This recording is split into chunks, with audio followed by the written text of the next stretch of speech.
A very common observation in global politics and economics.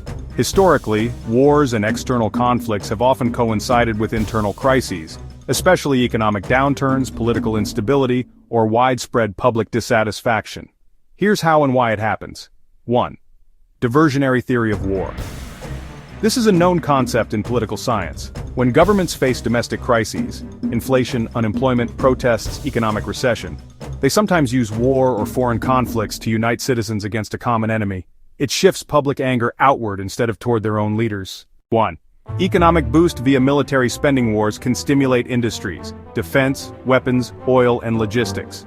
The US especially has a military-industrial complex, corporations that profit heavily during wartime. For example, World War II pulled the US out of the Great Depression through massive wartime production. Iraq and Afghanistan wars came after 9/11s, but also diverted attention from a slowing US economy in the early 2000s. Cold War spending boosted defense industries for decades. 1. Political control leaders often find that war rallies public support, the rally around the flag effect.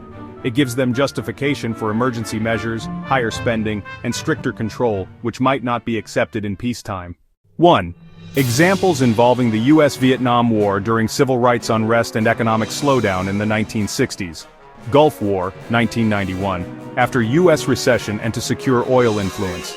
Iraq War, 2003, partly to distract from domestic issues and consolidate US control over Middle East resources.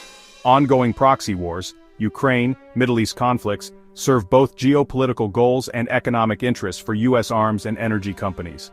1. Criticism. Many argue that this pattern turns foreign policy into a tool for domestic survival of ruling elites, not genuine security.